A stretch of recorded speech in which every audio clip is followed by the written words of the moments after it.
നിങ്ങൾ വേറൊരു കാര്യം മനസ്സിലാക്കേണ്ടത്, ഈ മന്ത്രിമാരൊക്കെ പോയത് ഇവരൊരു പരിപാടിക്കാണ്.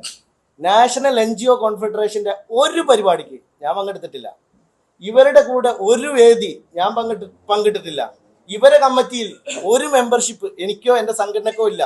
എന്നിട്ട് എന്നെയാണ് ടാർഗറ്റ് ചെയ്യുന്നത്. ഇതാണ് പ്രശ്നം. നമുക്ക് അവസാനിപ്പിച്ചൂടെ?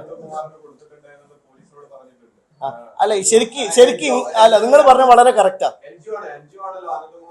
അതെ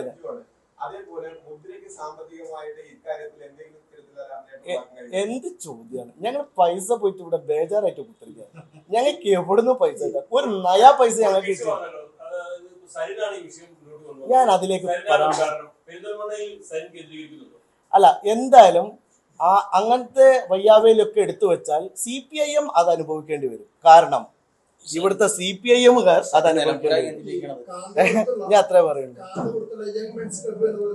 അതെ അതെ, എനിക്കൊരു ബന്ധമില്ല, ഞാൻ അതിൽ അംഗമല്ല. ഞങ്ങളുടെ നാട്ടിൽ 25 കൊല്ലമായിട്ട് FCRA വരെയുള്ള ഏറ്റവും പ്രശസ്തമായ ക്ലബ്ബായിരുന്നു അത്. ഞാനൊക്കെ അതിൽ പ്രചോദനം കൊണ്ടിട്ടാണ് NGO എന്ന് പറയുന്ന സാധനം മനസ്സിലാക്കുന്നത്. പക്ഷെ ഞാൻ അതിൽ മെമ്പർ അല്ല. പക്ഷെ അത് നന്നായിട്ട് ഒരുപാട് കാര്യങ്ങൾ ചെയ്തതാണ്. അവരൊക്കെ ഇതിൽ കുടുങ്ങിയതിലുണ്ട്. ഇല്ല, ഞങ്ങൾ ആലോചിക്കട്ടെ. അത് ആലോചിച്ച് എന്തായാലും ഞങ്ങൾ ആളുകളെ നിരാശപ്പെടുത്താതെ പരമാവധി കുറെ ആളുകളൊക്കെ സഹായിക്കേണ്ടി വരും. നിങ്ങളെ മീഡിയ ഒക്കെ സഹായിക്കണം അതിൽ. കാരണം ഇത് തിരിച്ചു കൊടുക്കാൻ നിങ്ങളൊക്കെ സഹായം വേണം. ഉണ്ട്. പക്ഷെ ഇതിലെന്താണെന്നറിയോ, ഇതിലിപ്പോ മൊത്തം ഉണ്ടായ ഒരു പ്രശ്നം, ഈ സ്കാം നമ്മൾ ഒരുപാട് പാവപ്പെട്ടവർക്ക് കിട്ടുന്ന ആനുകൂല്യങ്ങളെയാണ് ബാധിക്കാൻ പോകുന്നത്. ഈ ഒരു തട്ടിപ്പോട് കൂടി സംഭവിക്കാൻ പോകുന്നത് അതിൽ നിൽക്കൂല. ഇപ്പൊ എല്ലാവർക്കും വിശ്വാസത്തിന്റെ പ്രശ്നമല്ലേ? അല്ല, ഞാൻ പറഞ്ഞല്ലോ. അപ്പൊ മന്ത്രിന്റെ ജാഗ്രത എന്താ? ഉദ്ഘാടനം ചെയ്തതല്ല. അല്ലല്ല,